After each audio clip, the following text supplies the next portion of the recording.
Literature and Ecology Conference. The launch of Human Nature was run as part of the program of activities for the Literature and Ecology Colloquium at Amazwi in 2019. It makes sense for Amazwi to take over the running of this conference, since Amazwi has strong green credentials and is committed to the implementation of sustainable museum practice in South Africa. The new Amazwi South African Museum of Literature is housed in the first museum building to achieve a 5-star rating from the Green Building Council of South Africa. Our operating policies focus on responsible consumption, production patterns, and a no-waste working culture. Addressing societal and environmental issues is important in our museum programming. I'm pleased that we've been able to continue with the conference, albeit slightly delayed due to COVID interruptions, in a virtual format.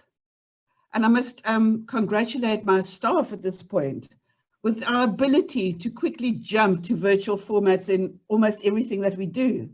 I welcome you to this conference and hope that fruitful discussions and interdisciplinary connections emerge from this space. Thank you so much for allowing me to open the conference, and I hand you back to Dr. Beth Wyrell. Thank you so much, Bev, for that lovely welcome. Yeah, I really hope that this is a great space for all of us. Just some housekeeping announcements. Please bear with us. This is, it feels like after a year of COVID times, we shouldn't be new to this, but we are. So this session might be where we sort out teething problems. I see that everyone's managed to join no problems, which calms me a bit. So how we're going to run it is you will have a session chair who's been indicated in the program. We've had a million versions of the program, but hopefully you've got one program that is at least relatively up to date. Our chair for today is Dr. Koitsiwe. He's kindly agreed to chair this session. What we're going to do is our chair will introduce all of our speakers, and then when our speakers start, we will hand over hosting to them so that they can screen share, which means that they can share their PowerPoint presentation. When you have finished your presentation, Tom, I think, is able to wrest hosting back from you, and we'll turn it over to the next person. This is a really sort of Amazwi in-house session, we're pleased to say, because we've got my two colleagues, Marika and Andrew, both presenting from within the Amazwi building.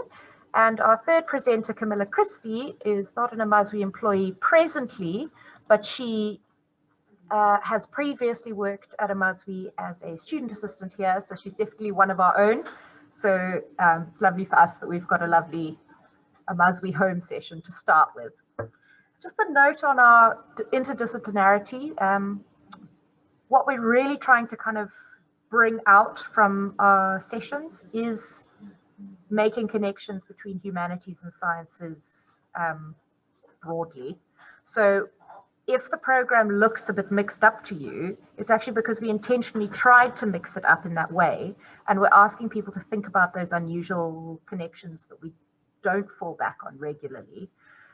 If your session ended up purely sciences or purely literary, that is because of scheduling issues and not by design. And can we just ask that if it's a literary session, if you're just attending as a representative of a museum community or an environmental ecology scientific community, we ask that you really engage with the papers if they're not from your home discipline, as it were. We're really interested in trying to build those connections. I think that's all there is to be said from me. Thank you very much for bearing with us so far, and I'm going to hand over to Dr. Koitsiwe, who's running this session for us. Dr. Koitsiwe, if you could just unmute yourself. Yes, thank you, Dr. Beth. And thank you to everyone. I hope you can hear me very well that side. Thank you very much, I think, and also want to thank you for the introduction that you made and for the opportunity also that you gave to me to share this conference, especially the first session. Without a waste of time, I'm going to introduce to you, colleagues, the first speaker today by the name of Marike Beyers. Marike Beyers has a degree in librarianship, English literature, creative writing from the University of Pretoria and Rhodes. She works as a curator at Amazwi South African Museum of Literature in Makanda and has published 2 collections of poetry in the editor of the recently is the editor of the recently published The Only Magic We Know, selected Mojaki poems, I think from 2004 until last year in 2020. She's going to give us the presentation on the pleasure of plants, Schreiner's use of plants in her short fictions. So I believe everybody have seen the abstract of Marike, and as I'm not the presenter today, I'm just chairing the session. I will not waste any time to read that abstract for you, but I think it's one of the interesting abstract to listen to, where she's trying to give us those physical connections to the world and experienced through plants.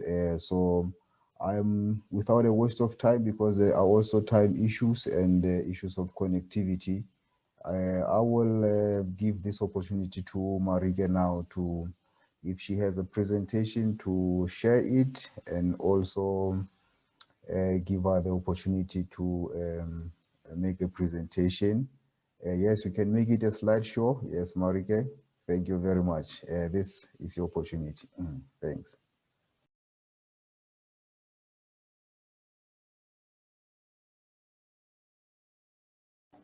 Marike, if you could just unmute yourself.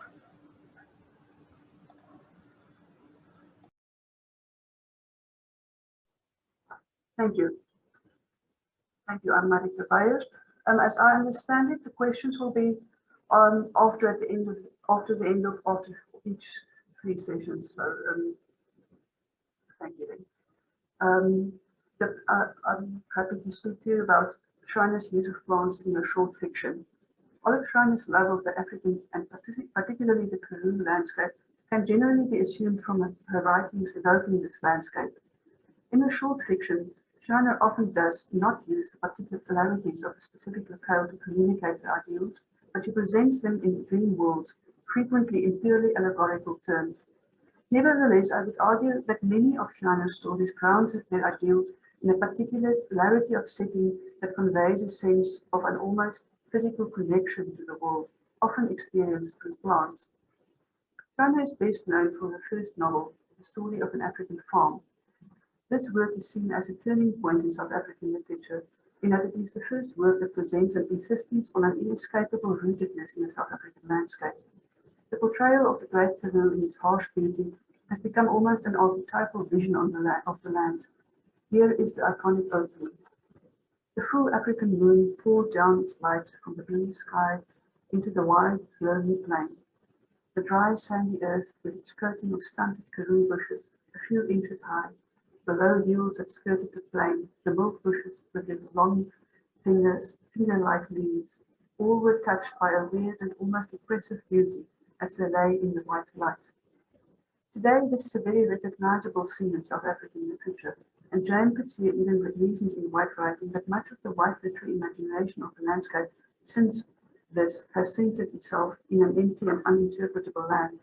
But in the late 19th century, the prevailing readerly expectations were very different. In the preface to the second edition of the novel, Schreiner writes, "It was suggested by a kind critic that he would better have liked this little book if it had been a history of wild adventure, of cattle driven into inaccessible trances by bushmen, and of encounters with ravening lions and hairbreadth escapes. This could not be. Such works are best written in Piccadilly, or the Strand. There the gift of creative imagination, untrammeled by contact with any such fact, may spread their wings. To Schreiner, therefore, the works might be fiction, but they are trammeled by contact with the facts of living. They had to do this in a vocabulary not yet existing, as Ella Kabuna put it. Of course, one can argue that any art form explores the sphere of what has not been formulated or represented quite yet. Both Shriner's fiction and non-fiction are committed to exploring and expressing ideas that ran counter to established modes of thought in her time. To present these ideals in a way that could be recognized, Shriner used clear images, archetypal figures, and settings that could be visualized. At times it seems that it is in her descriptions of the physical world, including the particularities of plants, that the otherworldliness of her ideas and her passionate love for the world are conveyed. Apart from the story of an African farm, Shriner also wrote 3 other novels and quite a number of short stories published in Dreams, Dream Life and Real Life, and Stories, Dreams and Allegories. Although only published in 1923, most of the stories in the last mentioned collection were also written in the late 19th century, with the notable exception of Who Knocks at the Door in 1917, on the barbarity of the First World War, and The Dawn of Civilization, presented as her last works in 1920. This paper will focus on the stories on the short story collections. Allegory comes from the Greek words allos and agueron, other, and to speak publicly.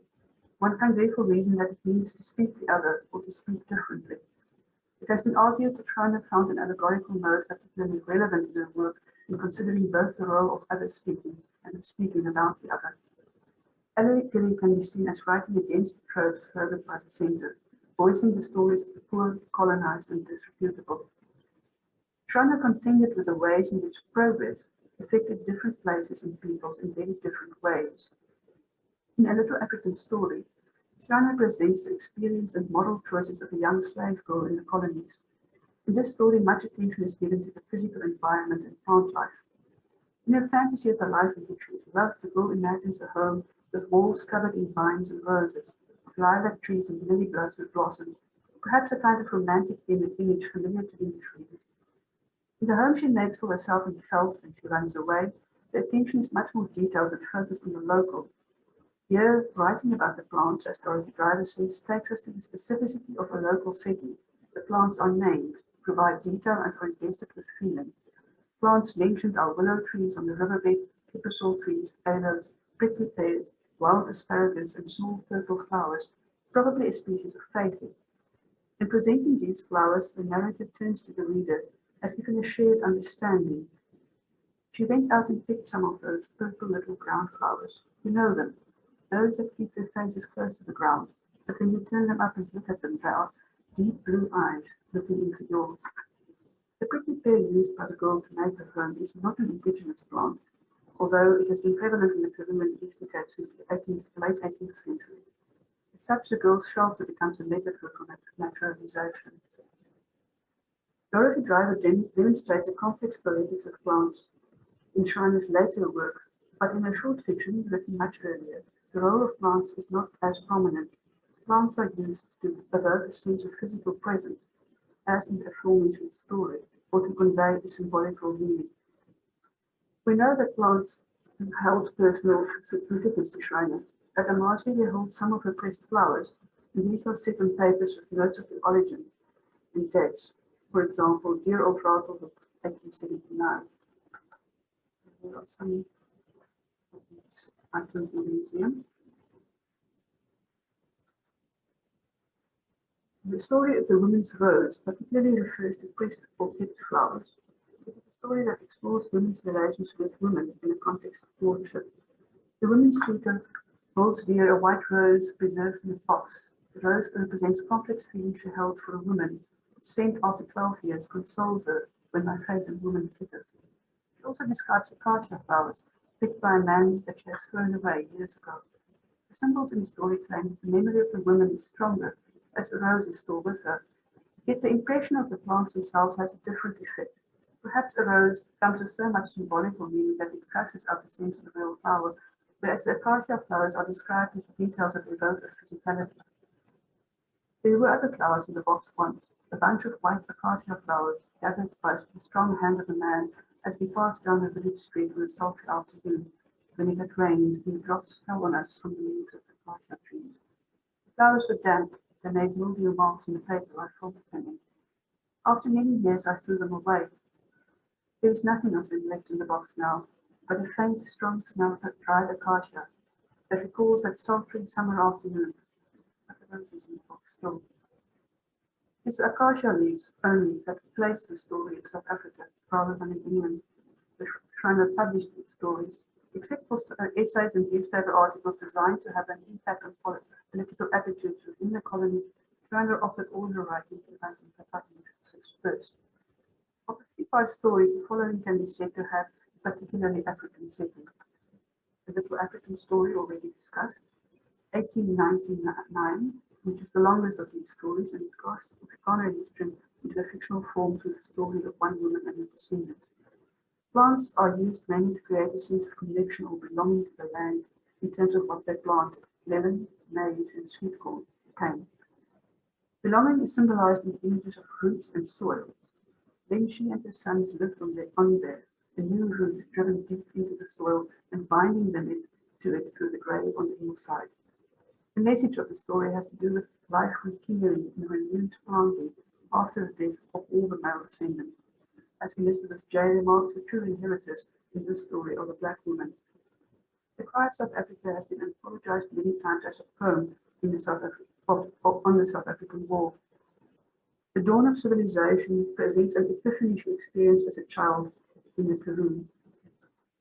Some of the stories have an African setting, but this is not particularly significant, since the message of the stories lies strongly in the consideration of the position of women and gender relations, as in the case of the women's road and at the banks of the Full River, and on the ideals of freedom in the renewed hope in seeds growing. The bulk of the stories, however, are presented as happening in a timeless other world, as is typical of conventional allegories or dreams. Indeed, many of these stories are presented as dreams or visions. The short fiction originated in the context of Schreiner being a thinker in the early feminist movement. When she worked on the non-fiction, she claimed that she could not keep the allegories out. To her, the logical argument had to be made alive with imagination. Writing non-realistic genres have been interpreted as escapist substitute for political engagement and as a mode of offering perspectives external to the narratives of patriarchy. The move to escape this dualism of real and unreal can also be interpreted as a reinscription of the binary, and that writers such as Schreiner wish to counter. Elizabeth J. says that Schreiner tries to bridge this gap by bringing the reader back to the reality after the visions. It is the responsibility of the individual to realize the alternative visions, to make the ideals for a better society and everyday reality. As such, Schreiner often places stories that stage ideas of the real and ideal in a particular setting. In several of the stories, Schreiner frames the tales with attention to the physical world. This roots the dreams and the vision-like stories somewhat. In Three Dreams in the Desert, the dream images are framed with mimosa trees, dry bushes, and wolf bushes. In A Dream of Wild Bees, the dreamlike vagueness of the story is mitigated by the physicality of the bees flying through the house and the presence of acacia trees. The story in a ruined chapel opens and closes with olive trees and with ice plants, and seeds are growing, set its hope particularly for freedom with fig blossoms and dandelion flowers on a copy. The dandelion is particularly apt as an image of the seeds, as it's growing an idea far to take root in the future that can be somewhere else. This idea of effort, no matter how futile seeming, contributing to the future realization of ideals, is very important to Schreiner. The stories were very popular in Schreiner's time. Dreams was a favorite for imprisoned suffragettes and went through 25 editions in 40 years. However, it is hard for modern readers not to read these stories as conventional allegories with a feeling of being preached at. In many of the stories, plants are not used in such a particularized way as mentioned above, but feature as allegorical images pointing towards a particular concept. In The Lost Joy, flowers refer directly to joy. The flowers in the spirit presents a little lesson sharing one's joy in the present, and in The Brown Flower, virtues are represented as living by heavenly flowers, the only one not fading on earth being trust. In The Gardens of Pleasure, flowers represent joy, pleasure, and consolation, but duty, with his still white, death-like face, makes the women in the story give them up. There seems to be something incomplete in this story. Although it stages an opposition between delight and obligation, which is easy enough to identify with emotionally, the story provides no motivation for Brutus' behavior, not even the morality tales, the didacticism of renunciation for the sake of greater good, something Schreiner forwards in many of his stories. Dorothy Driver links the figure of duty here to the male characters in the novel From Man to Man, men who trample and betray with their authority and judgment not only the flowers and the leaves they walk among, but the aliveness in the young women they claim to care for. In the allegory, the gardening flowers seem to represent not only joy and life as gifts, but also in a way the aliveness of the woman. When the flowers are taken from her, she had nothing more to give now, and she wandered away in the grey sands world without her. There are stories where plants do not feature as centrally, but there is some symbolic overlay of the plants. In Who Knocks at the Door, the roses hanging over the balcony are laden with snow. This can represent the moral winter Europe is entering with the First World War. In On the Banks of a Full River, the other girl tempts the boy away with apples. The sunlight lay across my bed presents hell as a place where people poison fruit and as a garden where nothing grows. The wine enjoyed by the revelers is the blood of the workers. The flowers are those growing in the graves of those who cried out against injustice. And Carver City. As can be expected, heaven is associated with sunlight, the garden with blossoming trees, streams, birds calling. It is made for all and causes the narrator to forget for her own resentment. The surprise, perhaps, is that this is only the lower heaven. The higher heaven is much more austere place, devoted to making a crown from precious stones. Laura Krisman sees the contradictions in this vision as a symptomatic of an ideological impasse. Personally, I'd much rather stay in the gardens in the lower heaven. After her vision of hell and heaven, the narrator is told to go back to earth. That which you see is there. Schreiner was deeply interested in ideas about the world and committed to ideals of bettering humanity. Reading Charles Darwin and Herbert Spencer gave her a greater understanding of the interdependence and interconnectedness of all organic beings. In a ruined chapel expresses this idea with the mystical vision of the universe in which all is interconnected. The image seems to be at once the universe and the soul, the world and humanity. He saw before him all that which is in the tiny drop that reflects the whole universe. He saw that which marks within itself the step of the furthest star, and tells how the crystal grows underground where no eye has seen it. That which is where the germ of the egg stirs, which moves the outstretched fingers of the little newborn babe and keeps the leaves of the trees pointing upwards, which moves where the jellyfish sail alone on the sunny seas, and is where the lichens form on the mountain rocks. The dawn of civilization is presented as her last words. It provides her vision of humanity and earth in harmony. Schreiner ascribes the roots of her ideas in an epiphany she had as a child walking in Peru, feeling miserable about the suffering and depression she saw about her, and it is as if the landscape itself speaks. And then, as I sat looking at the little damp dark island, the sun began to rise. It shot its light across the long grassy slopes of the mountains and struck the little mound of earth in the water. All the leaves and the flowers and grasses on it turned bright gold, and the dewdrops hanging from them were like diamonds, and the water in the stream glittered as it rained. And as I looked at that almost intolerable beauty, a curious feeling came over me. It was not what I thought put into exact words, but I seemed to see a world. Dorothy Driver writes about the transformations that occurred here, explaining that the figurative transformations, drawn light into gold, dewdrops into diamonds, metaphorically reverse the actual extraction of gold and diamonds from the earth that forms the basis of industrial capitalism that Schreiner so abhorred.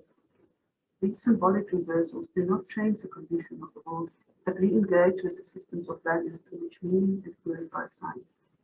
By returning to the physical world and to experience connection with nature, the earth, the plants, Schreiner ascribes meaning to the world and being alive in it. He felt he had to defend the vision. The dawn of civilization starts out by explaining the conditions under which people seem to be able to tolerate the different ideologies in their own. And as her position seems so strange to others, she puts forward this personal essay as both an explanation and an exposition. To Schreiner, the dawning of civilization is the dawning of the new politics of ethics and care, rather than domination. Schreiner's passion for the world is expressed in her ideals for humanity and in the connection she experienced to the physical world. She is consoled by the particularities of the landscape she grew up in. By the stream, the valleys, the earth dance she ventured out to in her misery as a child. By the mountain grass, the wild wind, the wind with willow flowers, the long grasses and the wild olive trees she described in the Interdisciplinarity as integral to the growth of the ideals of a world in which creatures no more hated and crushed, in which the strong helped the weak, and then understood each other and forgave each other, and did not try to crush others but to help. In her vociferous objection to imperialism and any form of oppression, China tried to represent ideals for a world that did not yet exist, ideas that were often found objectionable or incomprehensible in its social and political context, in words and images that would make them accessible. She often used general symbols, but she also anchored them into a physical reality, expression and connection with the world. Plants form part of the detail and anchored abstract into a much loved physical world in being named, particular and meaningful. Returning from a vision, Schreiner writes about her younger self. As I walked back that morning over the grass slopes, I was not sorry I was going back to the old life. I did not wish I was dead and that the universe had never existed. I also had something to live for. The hopes for a better world was rooted in a belief in the interconnectedness of all things in the universe, plants, the earth, people, and that is quite something. Somewhere, sometime, someplace, even on earth. Thank you.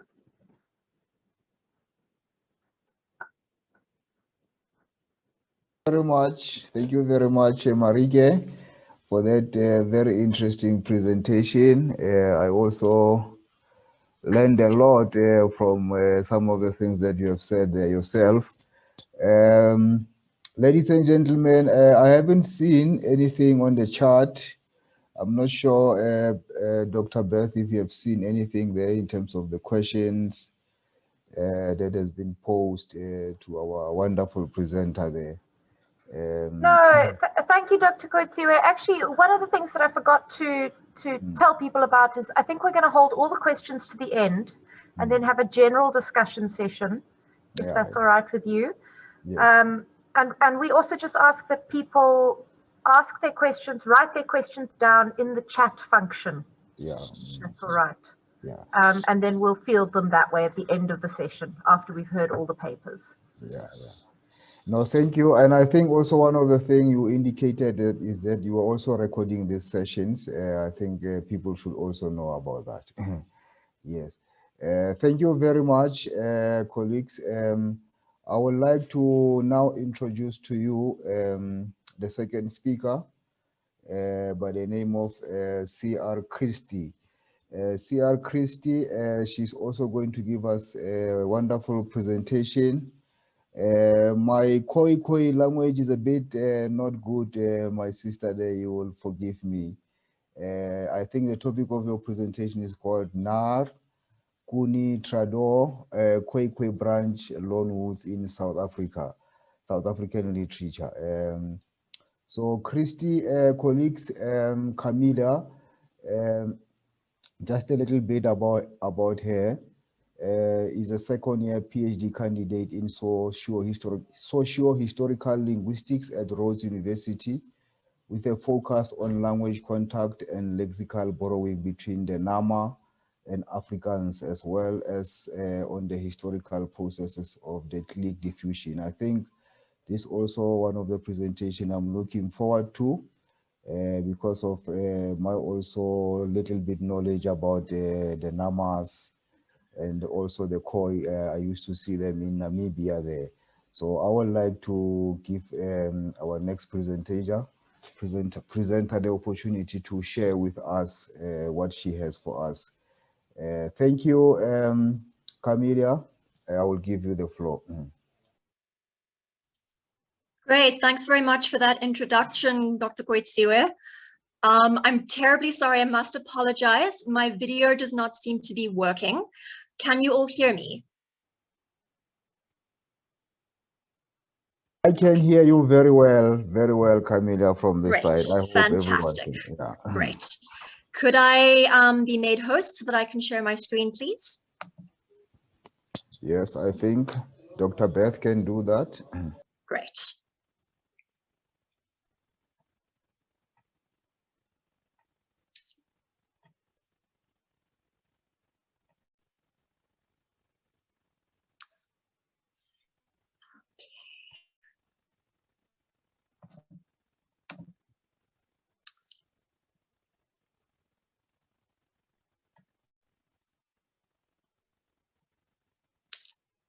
All right, fantastic. That looks like I've got my slideshow up. I hope everyone can see the shared screen, so I'll begin. Yes, I can see everything. Fine, you can continue, colleague. Fantastic, thank you. So let's begin by discussing the fact that there is something of a truism in contact linguistics that the colonized languages tend not to influence the colonizing lexicon, right? Usually the direction of lexical influence moves from the colonizer to the colonized. Hence, for example, the reixification of urban varieties of isiXhosa through South African English. However, there are certain contact scenarios that can result in the introduction of the colonized lexis to the colonial language. I'm arguing in my PhD thesis that language shift has served as a pathway through which Kwekwe branch lexical items entered several regionalized varieties of Afrikaans and hence African English. So to clarify, that old aerial grouping Khoisan, with which many of you may be familiar, has been replaced in the language sciences by an understanding that we are dealing with three unrelated language families. One of these is called the Kwe family, which has two branches, Kalahari and Kwekwe, each of which in turn contains multiple distinct languages. So northern and central Namibia and down into South Africa. During the 1990s, a standardization project harmonized the very northerly Namibian Damara language with the central Namibian Nama language, yielding standardized Namibian Kwekwe, which is also called Kwekwe-Guap. This language is still spoken by about 250,000 people today. It has dictionaries, it has multiple reference grammars, it has newspapers, novels, radio shows. I believe it's 3 Bible translations now, the most recent of which was completed last year. So Namibian Kwekwe is still very much alive. This standardization process, however, did not incorporate more southerly dialects of Nama as they are still spoken within South Africa, about which unfortunately we know very little because of language prejudice in the academic space. No one really wants to work with these languages. We also know of at least 3 other languages in the Kwekwe branch. So we had Kora, which was historically spoken on the Cape Peninsula, up into the Karoo and along the Garib. Then there was also a Cape Kwekwe language, spoken between the Cape Peninsula and the Garden Route, and a probable but undocumented Eastern Cape Kwekwe language, which would have been spoken here in Makanda. All of these 3 languages are now extinct. As you can see here, a number of Kwekwe branch lexical items have come over into South African English and general Afrikaans. If you've ever seen Hoodia tea for sale in Pick n Pay, for example, and you Googled it to see what the hype was all about, and you turned up that word gop or goba, then you have encountered lexical borrowing from Nama. If you've ever been up to the Free State maybe, and you've heard people along the Garib talking about the Nuniboom, then you have heard lexical borrowing from Kora. In all of these cases you can see on screen now, the plants themselves are sufficiently widespread, mostly occurring in the large grassland or savanna biomes, that we can reasonably extract the targets of these loanwords from the standardized Namibian Kwekwe plant names list. However, there are many loanwords without any easy origin in the standardized Namibian Kwekwe resources. So this paper discusses 3 slightly more obscure loanwords as they occur in 3 South African authors. Plant names in C. Louis Leipold and Olive Schreiner, and then a place name in Marlene van Niekerk. Although C. Louis Leipold is sometimes seen as the vanguard of the white nationalist movement to reposition Afrikaans as something more dignified than bad colonial Dutch, there have been efforts to rehabilitate his reputation in the past few years. So Opbelt, for example, argues for Leipold's liberal acceptance of the plurality of Afrikaans origins, right? For this paper, I'm going to be considering Leipold's well-known tribute to his childhood home in the Handam region of the Northern Cape. You can see a map on screen now. So in this very well-worn, very well-known poem, Leipold mentions 2 plants. A handful of gravel and then a handful of dried leaves from each of these plants makes him feel rich in memories, a nostalgia for the wonder years he spent specifically in the Handam district. Of these 2 plants, one is accorded a semantically transparent Afrikaans name, so Waboom, wagon tree, while the other is called Nara. Spelled in a variety of ways across a number of lay resources, this name always refers to species in the genus Ciacea, and usually to Ciacea bucellii or Ciacea undulata. If you are wondering how we should be pronouncing this word, we could do worse than to listen to a song, a setting of the poem, and I do hope that this audio will come through.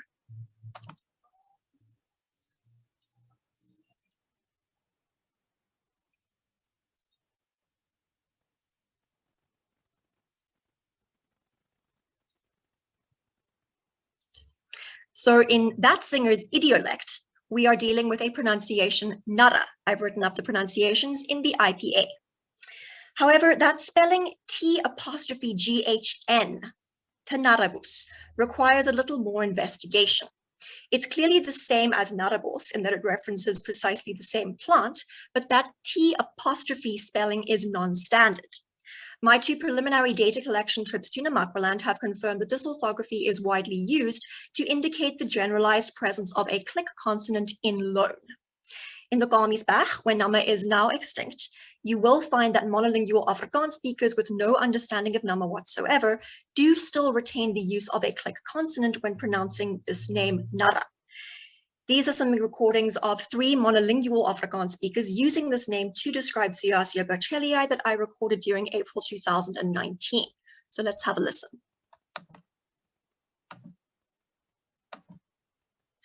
That was a consultant using a dental click. Here is a consultant using a slightly different click, because as I'm exploring in my PhD, very often click consonants in a post-shift context undergo significant phonological variation. And a final consultant who once again used a dental click.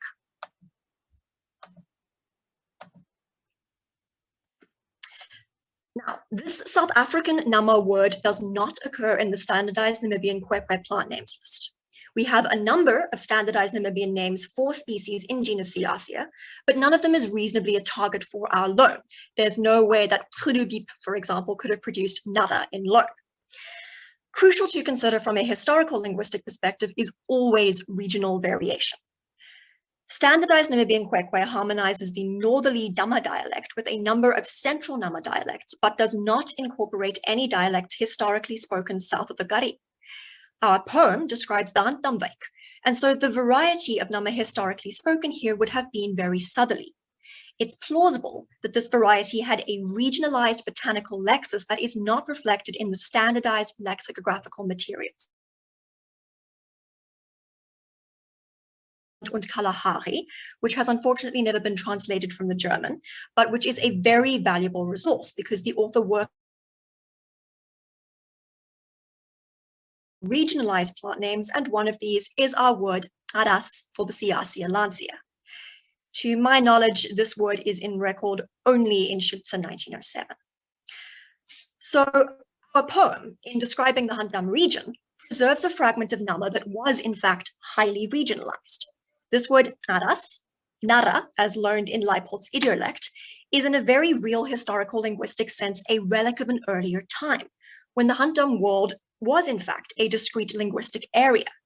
Its usage in this poem demonstrates a strong tie between regional linguistic variation and expressions of love for the region itself. In short, Leipold uses a local word to discuss a local landscape. Moving a little way backwards in time, I'd like to explore that idea of under-recorded regional variation a little bit further. So here I am quoting a paper, Olive Schreiner's Poetics of Plants by Dorothy Driver, as submitted to the booklet for the Karoo Festival 2019.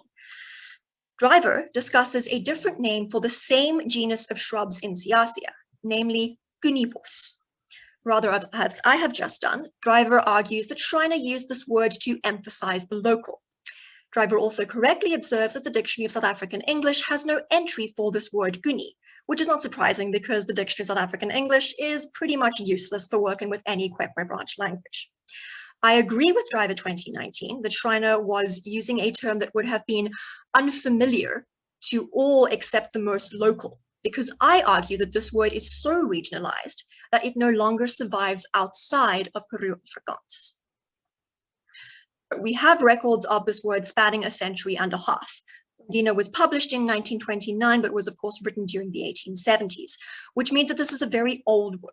It's really pushing the limits of what we can work with. Still, using this list, there are a number of positive steps that we can take in order to ascertain the origins of this word. We can tell that there was originally a word initial click consonant, and we do have significant locality data. Guni seems to have been a Karoo word rather than a Namakwaland word, which explains why it's different from that very regionalized Antam region word, Aras, for genus Ciacia, that we previously discussed. We're talking about the same plant, but we're using different words from different languages in different regions. Because we know that this is a Karoo word, we can narrow our potential source languages down to two, either the Kwekwe branch Kwe family language Bora, or the unrelated Oi branch Tu family language Tam. We know that bilingual speakers of these languages existed in the Karoo, and both languages would have regularly borrowed words from each other. So it's likely that our target word Guni was present in one or both of these languages. Unfortunately, once we've worked that out, a number of obstacles come in. Firstly, no scientific transcriptions are available. We know that a word initial click consonant was historically present, but not which one. Bora had 20 click consonants, while Ham had 35. For the purposes of comparison, isiXhosa has 18 click consonants and isiZulu has 15. So Bora and Ham don't actually have that large of an inventory by comparison, but that is still a significant amount to choose from. Secondly, we are unfortunately lacking tонemic data. Like Mandarin Chinese and Vietnamese, the Kwekwe branch languages make use of lexical tone. Thirdly, we are lacking the expected PGN suffix, that is person, gender, number suffix, because like Latin or ancient Greek, the Kwekwe branch languages make use of inflection. Basically, there is a lot of grammatical information missing that was not picked up by lay people like Schreiner or like Marloth or like Smith, which language scientists need for a data set to be workable. Some additional obstacles include the fact that although Bora and Ham are documented, there is only a limited botanical lexis in both. This is probably due to the fact that there did seem to exist a gendered division of labor in both cultures, with the women being responsible for harvesting vegetables. Our records are largely the result of working with men as consultants, and so while they do have botanical knowledge, they can provide only fairly generalized, non-specific plant names. Finally, anyone who's ever tried to work with the digital Blake and Lloyd hosted by UCT will know that it is a nightmare. It's probably one of the worst digitization efforts I've ever seen. It's notorious among Khoi sonnets for being unusably bad, and it means that pulling and compiling Ham plant names especially is very difficult. In short, no reasonably comparable plant names are accessibly on record in either of these languages. Essentially, in using that word Guni, Schreiner was working with such a regionalized lexis and was emphasizing the localized nature of the Karoo to such an extreme degree that this highly regionalized word simply did not survive language loss. We have to accept, as lexicographers, that the fluent first language pronunciation of this word was never documented by linguists capable of using scientific transcription protocols prior to the extinction of its language of origin. It has survived only in the loaned form used by speakers of South African English and Karoo Afrikaans, and all we can do is accept that the historical form of this word is irretrievable. So finally, let's turn our attention to the use of a place name in a third Kwekwe branch language. We've talked about the Narabos, with a name deriving from Nama, and we've talked about the Gunibos, with a name deriving probably from Bora. So now let's consider the place name Trato, with a name deriving probably from Cape Kwekwe, as it is used by Marlene van Niekerk in her 2004 novel, Agat. We're told early on in Agat that our narrator, Milaria de Linghuis, received her BA in languages, and that she also has an interest in European music, particularly German Kunstlieder and Italian opera. Phrases in these languages are scattered throughout the novel, and the importance of this multilingualism, coupled with layers of etymological significance to van Niekerk's intricate, elusive style, has been extensively discussed by critics. a sensitivity to language, and especially to language history, is vital to the full appreciation of Aghat. Attention is called to language history early on, in a programmatic scene in the first chapter, where Miller, who is of course heir to Grootmoedersdrift Farm, and her fiancé Jack de Wet begin their sexual relationship while crossing the Trado River together. Privately, Miller recalls how her father once told her that Trado translates as the road of the women in an unspecified Kwekwe branch language. Now, let's not take that etymology at face value. Let's work that out for ourselves. Van Niekerk's source was almost certainly the Toponimica of Pieter Raper, which was for many decades the authoritative work on South African onomastics. We don't actually have to pay attention to the latter four records there, since they just repeat the same thing over and over again. Let's focus on the first. We know that Robert Gordon actually passed through Swellendam during his second major excursion from the Cape up to the Karoo during the 1770s, and he is generally a fairly sound linguistic source for early attestations of both Cape Kwekwe and Gora. We can actually get an exact date for the Trado reference. It was recorded on the 26th of October, 1777, as Gordon passes through Grootvadersbos, which is the indigenous forest just outside Swellendam. Gordon would have had several Cape Kwekwe speakers in his party. The language had probably already begun to undergo language shift at this point. By my estimate, the last generation to productively acquire this language would have been born around the beginning of the 1800s, but it was still being spoken in 1777, and so we can assume that this was a direct gloss provided to Gordon by a first language speaker. Now, Cape Kwekwe is extinct and largely undocumented, but we can do some comparative work. Plant names, as we found, are likely to be regionalized even across related languages because of botanical endemism. But that gloss, woman, and road comprises two core semantic concepts. It's very likely that we will be able to find related items in standardized Namibian Kwekwe. There would be Aras and Awop. We can then propose the existence of cognate items, Taras and Daos, in Cape Kwekwe, unfortunately less tones. Those items you'll see are starred out to indicate that they are not reconstruct their probable existence to yield a reasonable etymology. To point out that accepting this gloss as indicative of the historical linguistic reality violates perhaps the most basic of the acknowledged linguistic universals, namely that access to language history is not unlocked during the acquisition process. A place name to mean women's road. This semantic association would not necessarily have been present across the entirety of the speech community, and it would not necessarily have always been present for as long as the Cape Kwekwe language had been spoken. But with that caveat in place, let's look at how this one individual speaker of Cape Kwekwe's semantic associations with Trado were interpreted by Van Niekerk, who is, of course, one individual speaker of Afrikaans. On the simplest level, the use of Trado is relevant to the narrator's recall of her sexual initiation into married life, and how she delays the act of consummation itself. Crossing the Trado, the road of women, she crosses over also into womanhood. However, the marriage, like the farm, is plagued by a number of problems, not the least of which is infertility. Miller is unable to conceive for 12 years. During this time, she fosters a colored child whom she names Aghat. This relationship is both genuinely tender and also viciously fraught. During the eventual birth of Miller and Jack's son, obscene detail is devoted to gore and to bodily distress. Womanhood is violently traumatic, both for Miller herself and also for the now teenage Aghat, who, although terrified, is forced by emergency to take on the adult role of midwife during a violent and bloody birth. Getting into the motor car to seek assistance, Miller realizes that the birth will happen too soon. It will be Aghat's baby you knew, but you didn't say it out loud. The child himself is born halfway through the past through the efforts of both Aghat and Miller. Once again, Miller reflects Trado, a child of the Trado, the way of the women.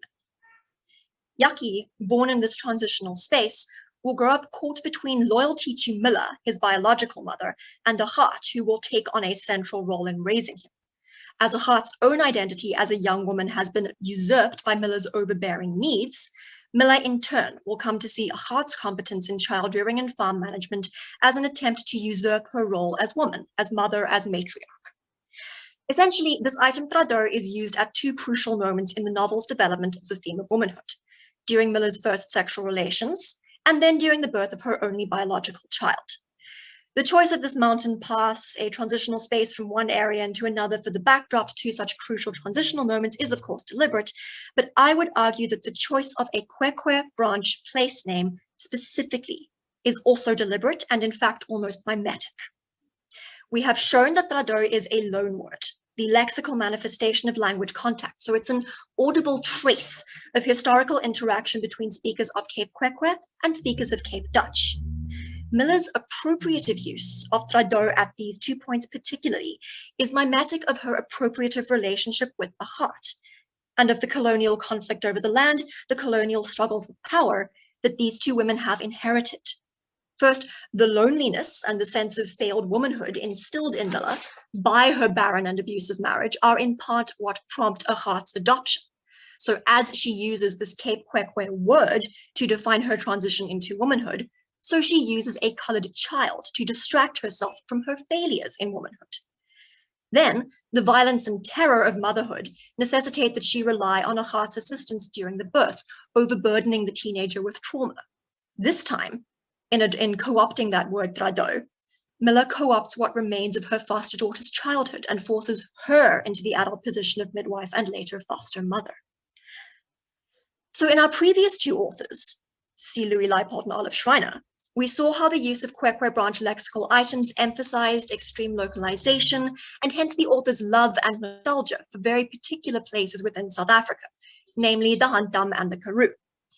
Van Niekerk, however, uses a place name appropriated from Cape Kwekwe by an Afrikaans speaker to mimic the appropriative nature of the relationship between a colored woman and a white woman, locked in a power struggle centered on place, centered in matriarchal authority over the land. This mimetic use of lexical borrowing, I would argue, is an additional application of Van Niekerk's etymologizing technique. So this was, of course, a very short paper, but I hope that it has drawn your attention firstly to the existence of loaned Kwekwe branch items in South African literature, and secondly to how engaging more closely with the linguistic history of these words can deepen our appreciation of this literature. I'm not personally a literature student. I have only ever been a linguist, so I don't personally know the South African literary scene well enough to volunteer. But I would strongly suspect that there are more out there, and I would encourage closer analysis of their application. In closing, if anyone ever has any questions about Kwekwe branch language history, please do email me, as I'm always very happy to provide resources where I can. Thanks very much. Thank you very much, Camelia, for that wonderful presentation. I actually enjoyed it, and I was looking more from your side, and indeed, you did not disappoint. And I think, you know, what you have just said has also triggered some of my things that I actually ignored about the language. But I think, yes, you know, the rejuvenation of some of these languages in South Africa is very, very important as part of the redress of the past injustices, and how you put some of these language systems, especially focusing on your presentation, to linking it to the planned knowledge of this local indigenous communities. That was very, very interesting presentation, Camelia. Thank you very much once again. I hope colleagues on the floor, you are noting some of the questions that will be shared at the end of the sessions. Without a waste of time, I think, and as indicated, Dr. Beth, that we should write this on the chart, and then we'll reflect along them towards the end. So colleagues, I'm not going to waste any time again.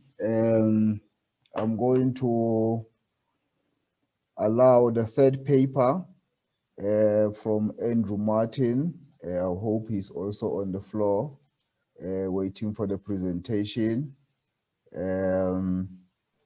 Andrew Martin, colleagues, is a long-standing researcher, curator at the Amazwi South African Museum in Literature in Makanda, Grahamstown, since 1995.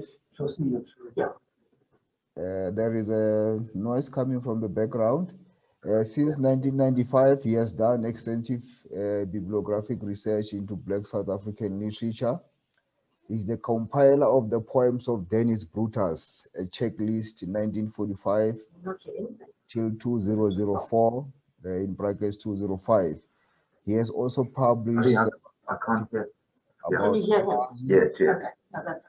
on his research.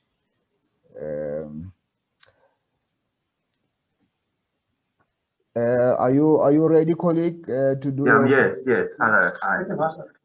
Thank you very much. Without a waste of time, I will give you the floor. If you have your presentation to share on the screen, you're also welcome to do that. We have the technical people to assist. So, with regard to that, I will give you the floor. Marike Beyers, you can now do your presentation. Thank you very much. Andrew Martin.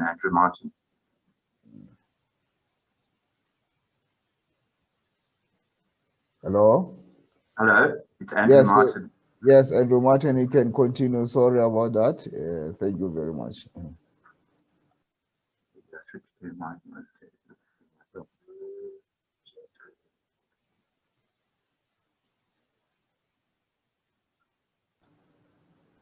Thanks, Andrew. Off you go. We're ready to hear from you. Okay. Yeah. Hello, everyone. Yes, thank you. This is my topic is Dennis Brutus as a nature poet. In this paper, I'm going to discuss his use of nature and particularly plants and trees in his poetry. A fierce opponent of apartheid, he spent time on Robben Island, and he also spent several decades in exile. His poetry has received very little critical attention in South Africa, and he's often labeled as a political poet, but actually this is just one element of his work, which I would like to show in this paper.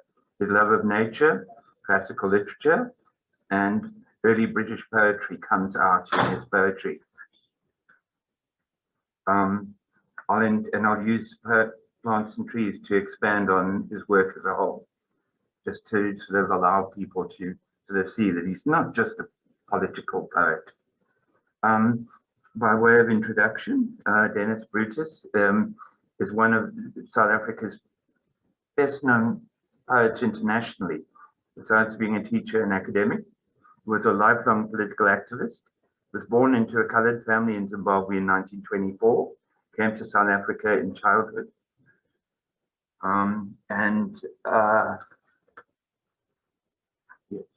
and was raised and educated in the Eastern Cape. He attended Fort Hare and later taught in PE. His opposition to apartheid saw him being responsible for expelling South Africa from the Olympic Games. This led to him being banned from teaching and later writing and publishing. He was unable to be published in South Africa because of that. He was later imprisoned on Robben Island after release. He left South Africa with his family on an exit permit and spent several decades in exile in the US, where he taught at universities and continued his activism, using his poetry to speak out on his opposition to apartheid and racial injustice. A frequent visit to South Africa in his later years, Brutus died in South Africa in 2009. As a writer of several collections of poetry, Brutus had a long, varied career as a writer. His first collection, Sirens, Knuckles, Boots, was published in Ibadan in Nigeria in 1961. 44 years later, he published Leaf Drift in the United States in 2005. As he was banned in South Africa, virtually all of his books were published elsewhere. A volume titled Protest, the Dennis Brutus Reader, which was edited by Lisa Ster and Aisha Karim, was published in South Africa in 2006.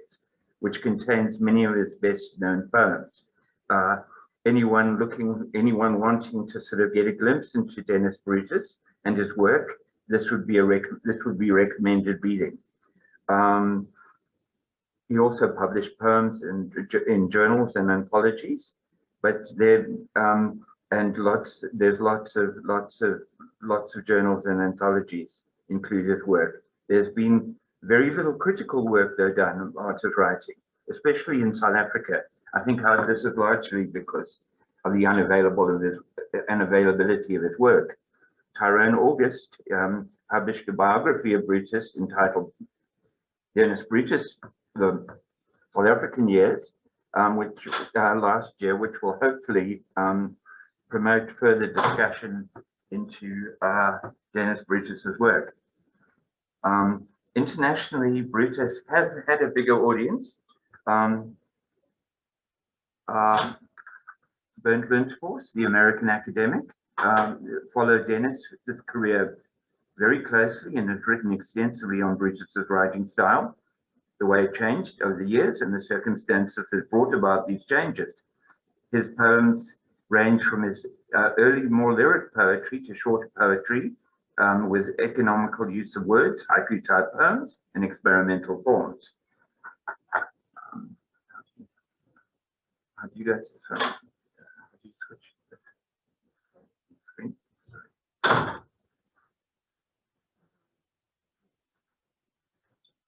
Just that. Okay.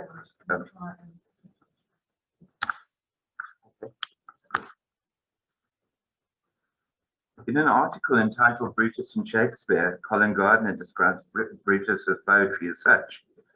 The world evoked by Brutus, both the internal and the external world, is quite other. The poems are quiet, peculiarly personal, meditative. We are introduced to, or rather into, a persona which is capacious, generous, observant, anxiously dedicated, morally and intellectually scrupulous. Thematically, Brutus wrote extensively about South Africa, the people he met, the places he visited, on exile, and on nature. His South African poems, particularly poems contained in the first two collections, Sirens, Knuckles, Boots, and Letters of Martha, about his South African experience. Imprisonment on Robben Island and exile have been widely anthologized. Much of Brutus's poetry focuses on political themes, including international concerns and social injustices, but he did write on a wider array of subjects.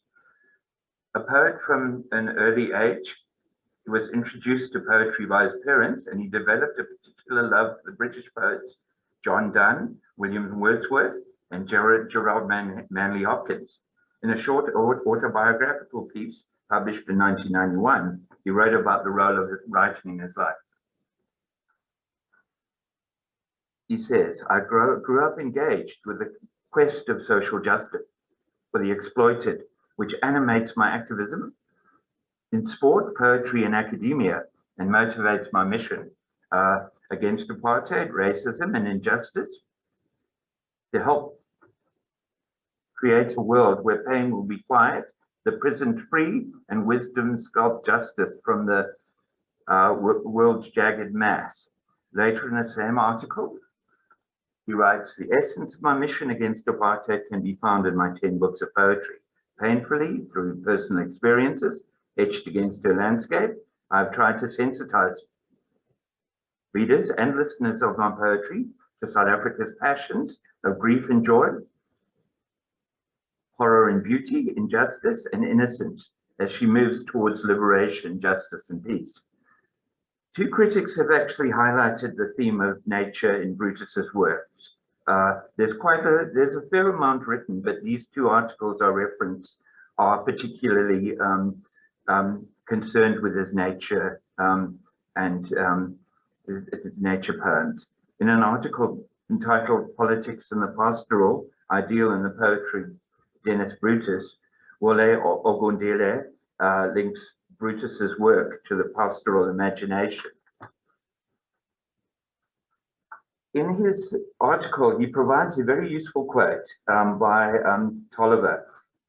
Pastoral imagination recognizes the vital interpenetration between man and nature. It is essentially of a melancholic imagination that feeds on nostalgia and the yearning for that intercourse. Though a poetry of the countryside, it needs a city for its existence to sublimate the nostalgia and to give it melancholic expression, dialectical structure and form.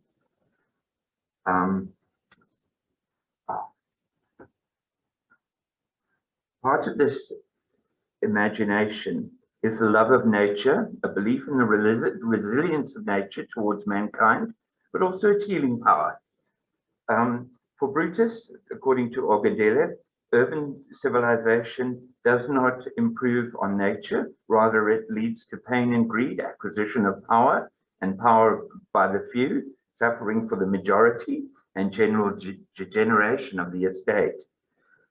He also goes on to say, especially in his pre-exilic poems, Brutus, is acutely aware of the injurious effects of civilization on nature, but the loss of man's ultimately, for nature is the ever-loving, ever-giving mother, lover, and friend. Man is in and of nature, and this primal bond assumes great significance for Brutus in South Africa, because apartheid has put up the barriers in the way of that mutually beneficial communion.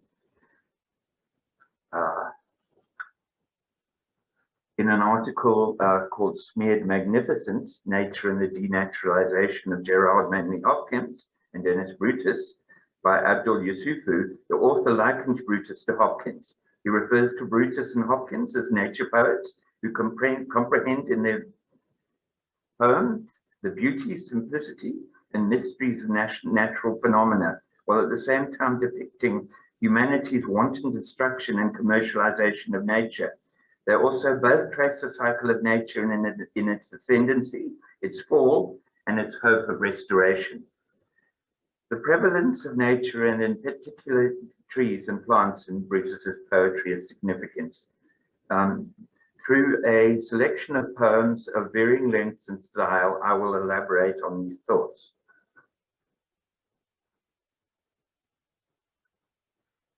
This is a poem dated 2005, in which he writes, "So much pleasure from nature, observed in passing or starting points for thoughts, moods, emotions, reflections, sometimes too memories." Published in Leaf Drift,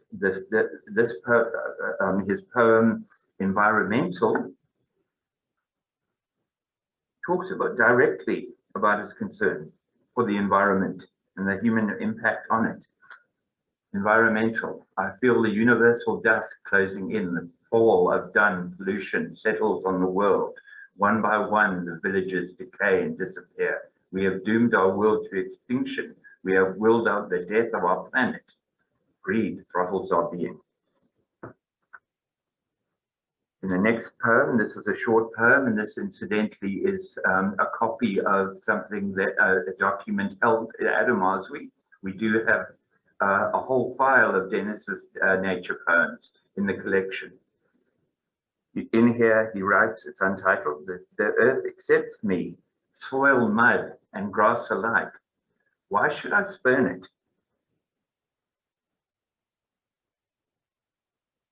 Here he questions people's approach to the earth. In the next poem, the sharp contrast between the urbanized and segregated and the natural world are portrayed. This is called Jameson Road, Galvindale. Suddenly, those asphalt trees, rain-washed and sun-silvered, imaged me for the essence of the world. There was this harshness, this ugliness, which remained at the bottom, a constant, but there was also those instants of unearned, unexpected beauty that momentarily redeemed the world. In this poem, Brutus talks about the resilience and gives the tree a sort of voice, along with a twisted tin shack and a human. I am the tree, creaking in the wind, outside in the night, twisted and stubborn. I am the sheet of the twisted tin shack, grating in the wind in a shrill protest. I am the voice crying in the night that cries endlessly and will not be consoled.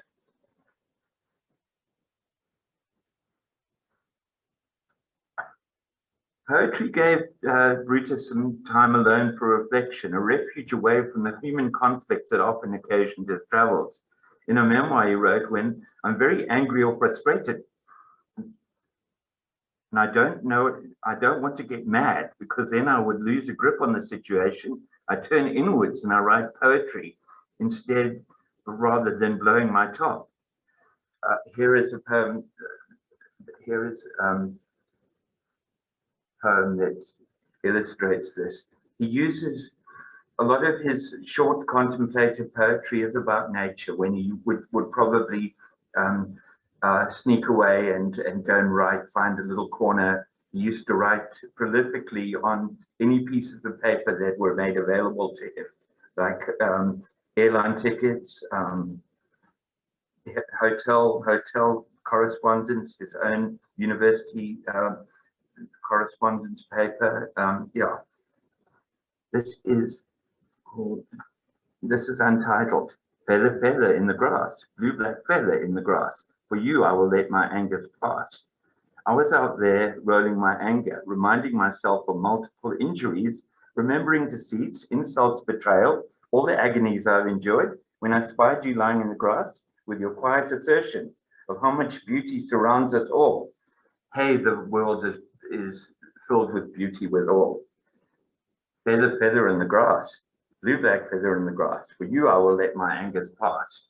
For you, I will forgive the world. In another poem, which he more subtly illustrates this point, this poem was written at Zoo Lake in Johannesburg. It's a much longer poem than the other ones before. Light green, yellow, luminous and tender, seep through these deep foliage, weeping willows to filter streams and runnels of soft glow, suffusing enclaves of green and somber gloom. And all my frantic and frustrated sorrow dribbles from me in a sensual tenderness, extracted by awareness of the charm that graces us distraught in mourning land. A lacerating land that pops out anger's rancid ooze from my resisting heart. Now with this loveliness, you distill in me a balm that eases and erases all my hurt.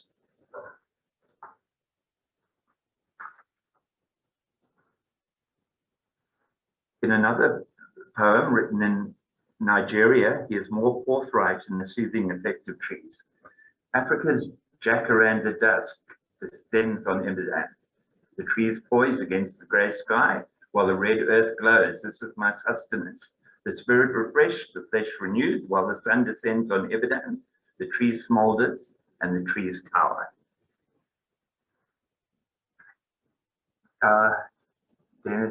Brutus uses the seasons, particularly the autumn, and the seasonal cycle in many of his poems. This poem is dated February the 7th, 1992. It's called Trees. Proudly wearing their autumn brown, they accept their diurnal cycle.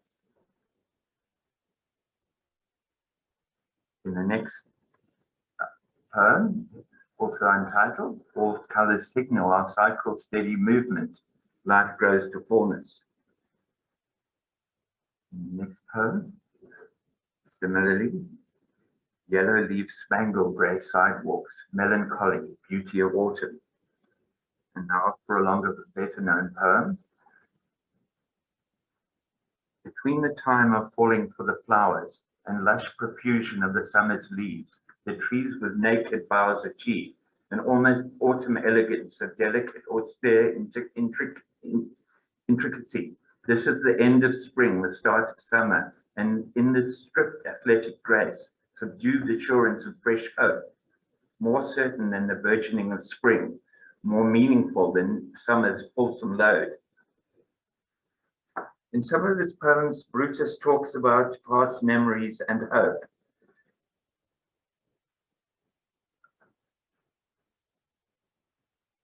This one, he reflects on exile. Exile is the reproach of beauty in a foreign landscape, vaguely familiar because it echoes remembered beauty.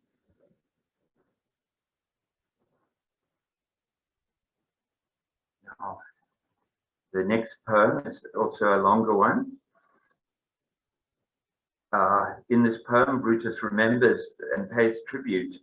He remembers his past, but also pays tribute to the Spanish poet Federico Lorca, who was executed by nationalist forces during the Civil War in Spain in 1936, while imagining his surroundings from prison. I remembered in the tranquil Sunday afternoon, looking out on the villas and plazas, how friend Federico Lorca died. From the prison window, I could see a Rococo church in a square with waving grass, and beyond, the gaudy facade of the Bullring.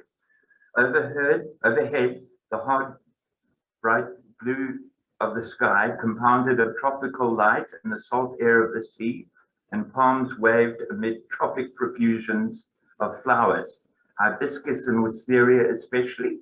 And when we rode there, wafted into the prison truck, a scent of syringa and wild orange, and something that might have been frangipani. And in the gathering afternoon that Sunday, I remember how the poet Lorca died. In this poem, a tree shows its resilience ahead of spring. At the end of winter, the elm holds its branches against the sky with an air of triumph. This poem speaks to the hope in Dennis's poetry, in the sense that, yeah, just like the cycles of nature, there's always a hope of replenishment, as in nature. Things get replenished in nature, and I think that is a metaphor for the hope that humans could possibly have. As can be seen, poetry, plants, and in his poetry, nature, plants, and trees feature prominently in his poetry. And so I think often the label that he's just merely a political poet, or just given that name because he lived and worked in a resistance environment, and his poetry was around that sort of time. But as you can see, his love of nature comes out, and he is definitely a poet that needs some greater scrutiny, and to get some redress for all the sort of years that he missed South Africa and the South African audience.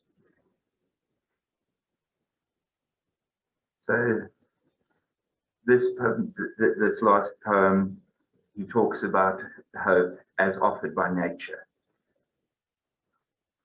In the trimmed hedgerows, bared for winter, one twig shows a green flag of hope. Thank you. Thank you, colleague, for that interesting presentation.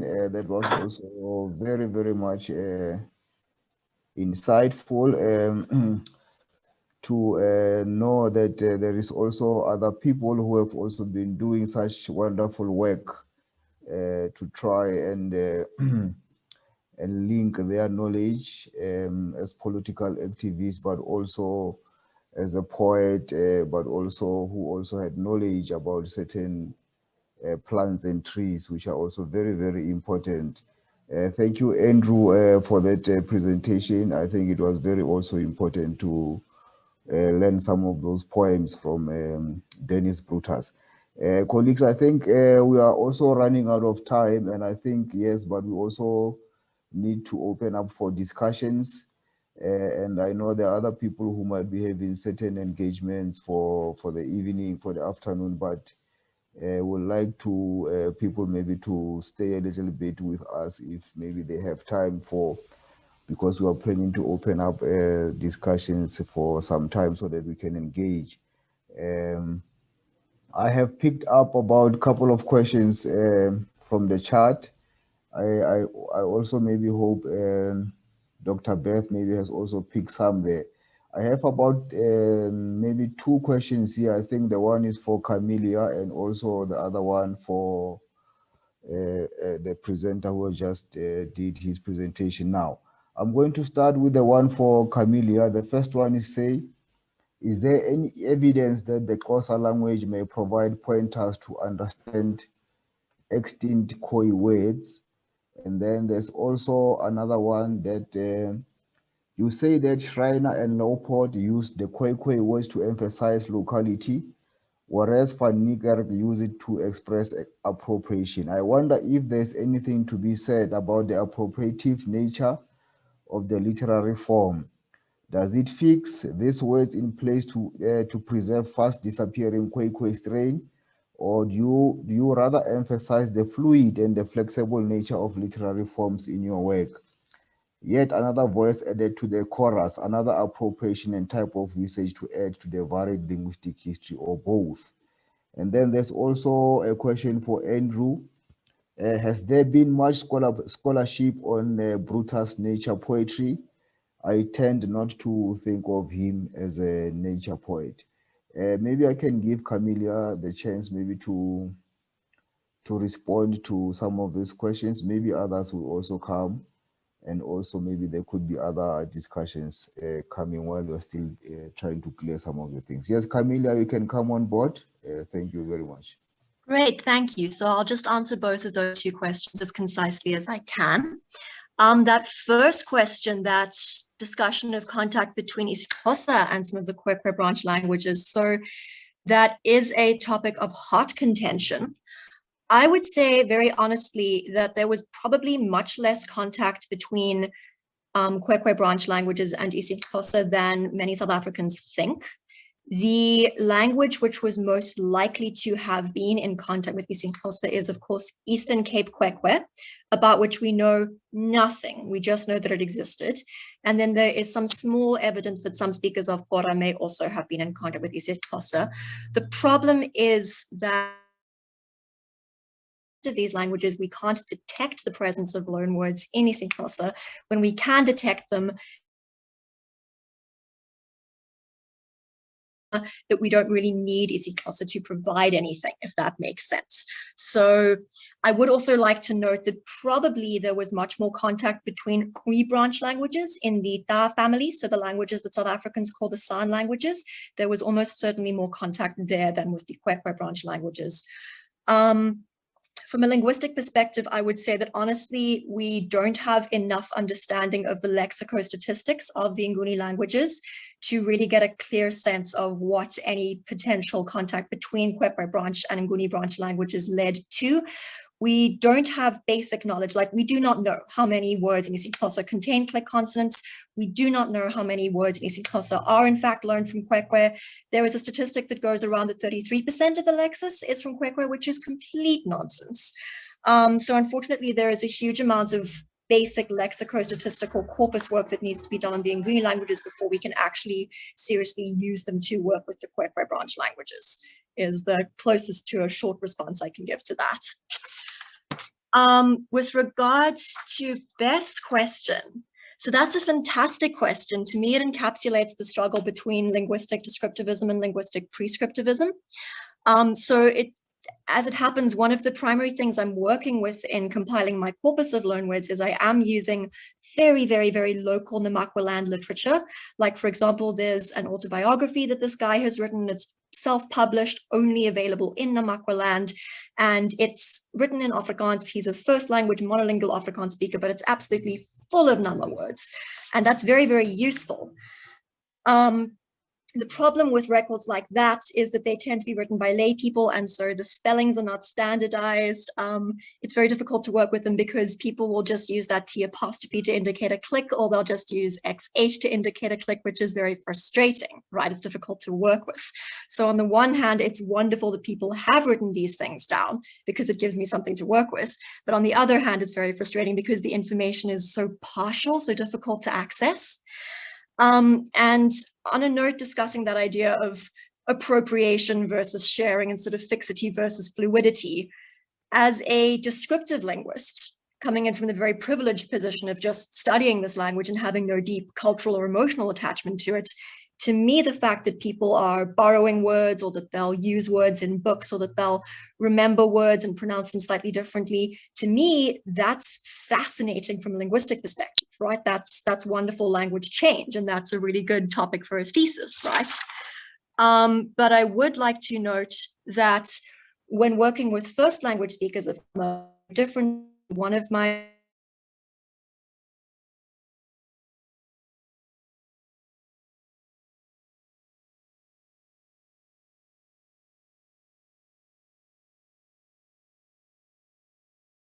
they'll say them a little bit incorrectly. To her, it equates to, again, appropriation. To her, it equates to disrespect for the language. She sees it as a sign of language loss. So really, I think in answering that question, we have to understand that assessing something as fixed versus fluid and being able to take interest and take joy in the fluidity of language, that's a very privileged position. Sometimes when you're working with a very endangered language, that's slightly more conservative,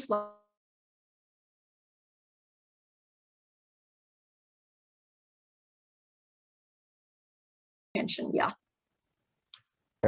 Thank you, Camilla. Also, maybe let me get direction from Dr. Beth. I'm aware that our session was supposed to end at 2:05. It's almost 2:30 in terms of the time management, and whether do we still have time to continue. And maybe if some of the questions, perhaps maybe they can be sent to the presenters or to respond directly. Maybe I can get direction from Dr. Beth quickly before I allow other questions, or maybe you can give us direction how to do it. Yeah, thank you, Dr. Koitsiwe.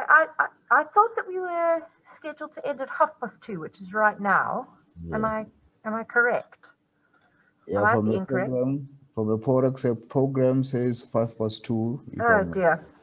Can I just say, I would love that if we could hang on and just hear at least one question for each for our other participants, for our other speakers. If you have somewhere to be or other engagements, please, we won't be offended if you leave, because we understand that your time is valuable. But if you are open to hearing just a couple more questions for our other speakers, I'd love if we could carry on with that. If you're happy with that? Yeah.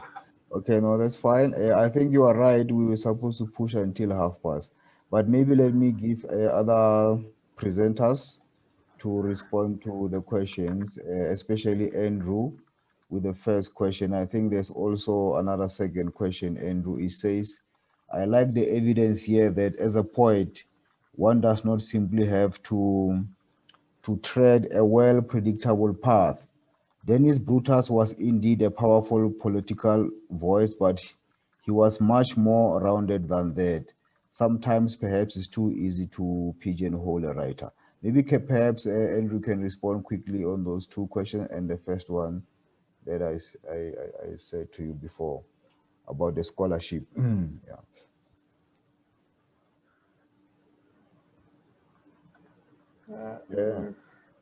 Yes, Andrew.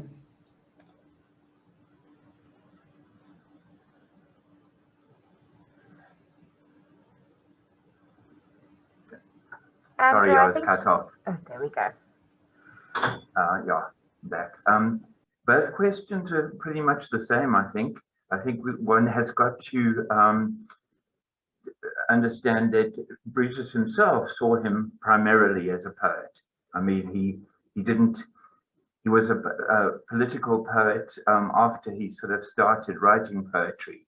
I think the politics were a necessary part of his whole setup, his whole humanity. So the politics came in that way. But yeah, he is a very much more rounded poetry writer, poet. And he, yeah, not much has actually been written about him as a nature poet, not at all. I think it's an area that needs some exploration. As I say, he in South Africa he has had very comparatively little critical attention, because he wasn't, as a banned person and poet, he was not allowed to be published anywhere. We've actually got some anthologies where he would have been published, but then they actually left a blank space, and in that blank space it said this would have been the poems that Dennis would have published, but because he is banned, he's not allowed to be published here. I think Tyrone August's book will hopefully sort of raise some more interest in his work. I was very fortunate to meet him for my bibliographic research and got to know him quite well. And I think I certainly do think that he needs greater attention. Yeah, I think I did give Tyrone August a whole lot of assistance over the years with his book, and I have assisted several other people, and I'm happy to always assist anyone who would like more information about him and any other writers. No, thank you, Andrew, for your response. Just two quick questions for Marike. Can Schreiner validly be termed an ecofeminist? That's the first one. Another one is that you mentioned that Schreiner's short stories were very popular at the time. Are they still in print and accessible to modern readers? I think those are your questions, Marike. About the ecofeminism, well, I know that Jade Munslow is busy working on a paper on that kind of thing. I was in a webinar in December. I think you are fading away a little bit, Marike. Maybe you can try better. Okay, I was saying that I think Jade Munslow is working quite a lot with Olive Schreiner. She said that she is working with Olive Schreiner in terms of ecological concerns. I work particularly with the short fiction, and to me personally, I would not. I think her concern in that sense is very much with feminism. I'm not saying that there isn't. I think nature is for her almost like an assumed as a position of strength. I don't think that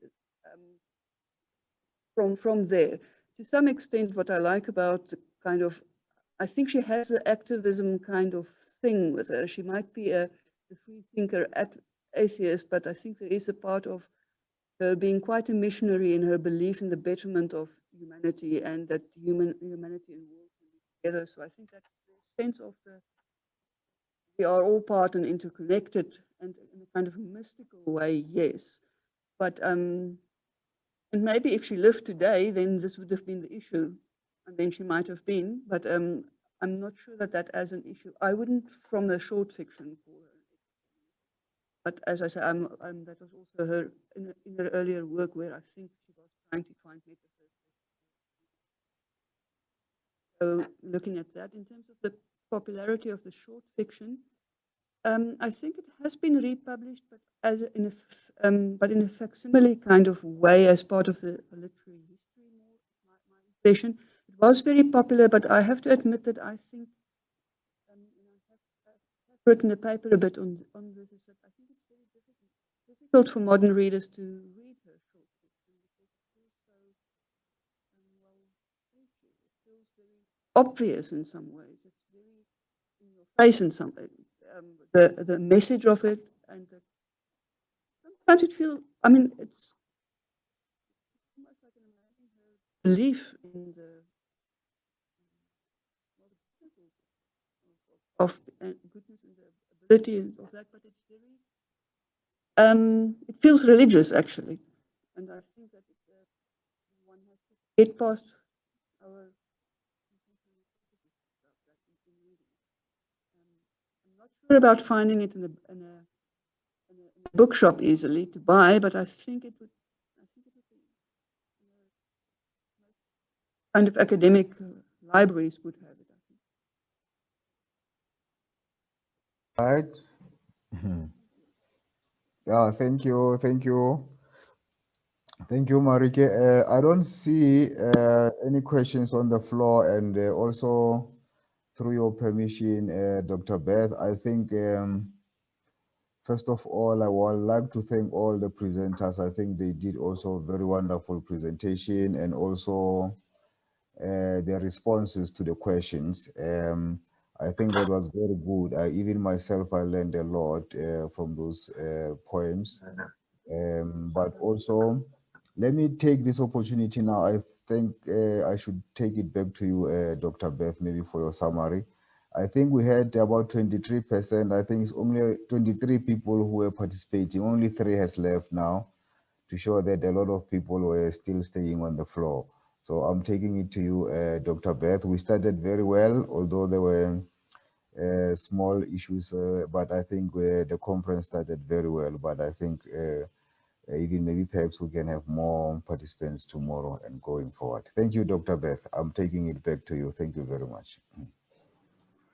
Yeah, thank you. Thank you for brilliant hosting, Dr. Koitsiwe. Thank you so much to our speakers for 3 really brilliant papers. And thank you to everyone for hanging around. As Dr. Koitsiwe said, I think it's really generous that you've hung around even though we've gone beyond our time.